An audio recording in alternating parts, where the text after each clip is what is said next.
Ever feel like your brain is a million tabs open at once? Project ideas swirl, to-do lists overflow, and information seems to slip through your fingers like sand.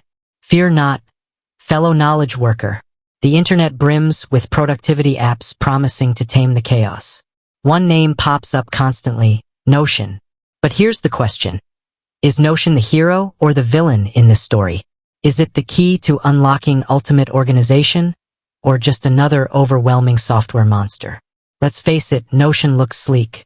Minimalist interface, endless customization options.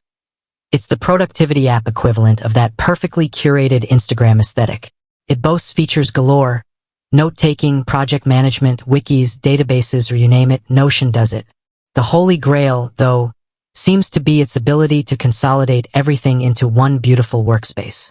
Imagine ditching the hodgepodge of apps and finally having a central hub for all your thoughts, plans, and projects. Sounds pretty dreamy, right? Here's where the hype machine kicks in. YouTube tutorials showcase elaborate Notion setups, boasting increased productivity and a zen-like state of organization. Social media is flooded with screenshots of meticulously crafted dashboards and color-coded calendars. It's enough to make anyone feel like a productivity failure for still using sticky notes. But hold on a second.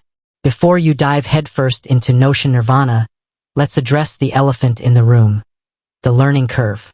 Because unlike its minimal interface, Notion's functionality is anything but simple. Here's where the villain narrative starts to creep in.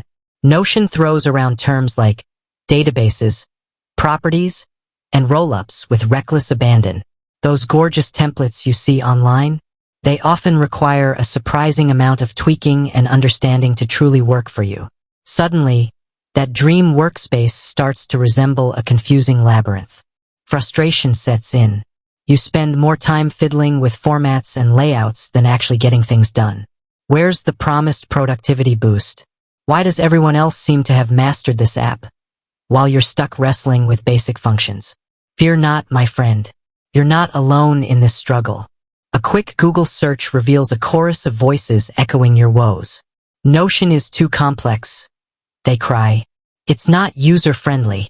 There's a sense of disillusionment, a feeling that maybe Notion isn't the magical solution it's cracked up to be. So here's the honest truth. Notion has a learning curve. There's no denying it. But is it inherently difficult to learn? Not necessarily. The core functionalities, creating pages, adding text and images, are fairly straightforward. The complexity arises when you delve into the world of databases, formulas, and advanced customizations. Here's the key takeaway. You don't have to become a Notion ninja to reap the benefits. Start simple. Use it for basic note-taking, to-do lists, or project outlines. As you get comfortable, explore the more advanced features gradually. There are tons of free resources available, articles, tutorials, YouTube channels, dedicated to helping you navigate Notion's depths. Remember, the beauty of Notion lies in its customization. Don't feel pressured to replicate those elaborate online setups. The perfect Notion workspace is the one that works for you. It should reflect your workflow, not someone else's aesthetic. Think about how you currently organize information. What tools do you use? How do you like to process information? Notion should complement your existing habits, not force you to completely overhaul them. Start by replicating your current system within Notion. Use simple pages for brainstorming, to-do lists, or meeting notes. Gradually, as you get comfortable, explore the features that can enhance your workflow. Here's another secret. Notion isn't for everyone. Maybe you thrive on the simplicity of dedicated note-taking apps or the visual structure of mind mapping tools. That's perfectly okay.